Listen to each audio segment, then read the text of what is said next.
राधे राधे। कर्म अपने सबको याद होते हैं, नहीं तो गंगा किनारे यूं ही भीड़ नहीं होती। कर्म कभी न कभी जरूर सामने आता है। जैसा करोगे वैसा ही भरोगे। कर्म के बारे में और अधिक जानकारी देंगे परमानंद जी महाराज। सुनिए गौर से।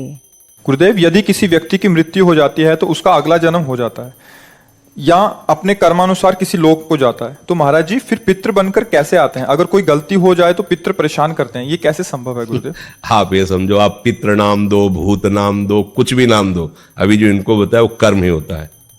हमारा कर्म ही होता है, कोई हमको परेशान नहीं कर सकता। कोई देवता, कोई भूत, कोई प्रेत, कोई पितर, ये बात गांठ बांध लो। कोई तांत्रिक, कोई सिद्ध। यदि मेरा कर्म गलत नहीं है तो विश्व ब्रह्मांड में किसी की ताकत नहीं है कि वो हमको दंड दे सके, क्योंकि सबका शासन करता भगवान है, ईश्वर है।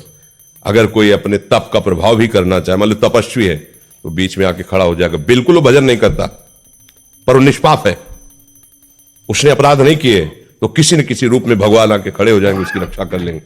इसीलिए उनका एक नाम है ईश्वर। संपूर्ण जीवों का शासन उनके हाथ में है और सब जगह विराजमान है। यार मैंने तो भगवान को पुकारा नहीं, लेकिन मेरा सब काम बन गया। ऐसा फंस रहा था, ऐसा गिरने वाला था कि मर जाते, ये लोग फंसा लेते। ऐसा कौन बचाया? तुम्हारे अच्छे कर्म, तुम्हारे अच्छे कर्म है, बुरे कर्म नहीं। मैं तो फूंक फूंक कर पैर धर रहा हूं, जब से मुझे हो से कोई गलती नहीं हुई हमसे। हमारी दुर्दशा लोग कर रहे हैं, हमारी दुर्दशा इससे हो रही, उससे, कोई दूसरा नहीं है। बोले तुम्हारे कोई चक्कर है? ऊपरी चक्कर है, लोग ऐसे कहते हैं। अरे ऊपरी और भीतरी केवल तुम्हारे कर्म का चक्कर है, दूसरा कोई नहीं है। वही कर्म भूत बन करके तुम्हें सताएगा, वही कर्म पितर बन करके, वही कर्म ग्रह बन करके सताएगा, कोई नहीं सता सकता। जो पे कृष्ण चरण मन अर्पित तो करिए का नवग्रह रंग। रंग माने भिखारी। ये भिखारी नवग्रह तुम्हारा बाल बांका भी नहीं कर सकते यदि कृष्ण चरणारविंद में चित्त लगाए हो।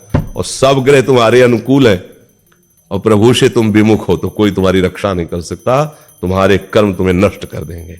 ये सिद्धांत सबकी समझ में नहीं आता है। अगर समझ में आ जाए तो भूल जाओ कि कोई पितर है, कोई भूत है, कोई प्रेत है।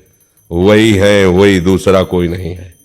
वही तुम्हें दंड देने के लिए कभी भूत बन जाते हैं, कभी मृत्यु बन जाते हैं, कभी नाना प्रकार की घटनाएं बन जाते हैं। और इसीलिए उनका भजन करोगे तो असली रूप में आपको मिलेंगे प्रेमानंद स्वरूप, महान सौंदर्य समुद्र, करुणा समुद्र। वही नहीं कहते जो विमुख है, अधर्म आचरण करता है, उसके लिए मैं काल रूप भयंकर हूं। भगवान ही कह रहे मैं उसके लिए भयंकर रूप हूं। देखो, भगवान का ही एकमात्र स्वतंत्र साम्राज्य है। वही बनने वाले, वही बनाने वाले हैं। बस सावधान होकर उनका भजन करो, कोई कुछ नहीं कर सकता।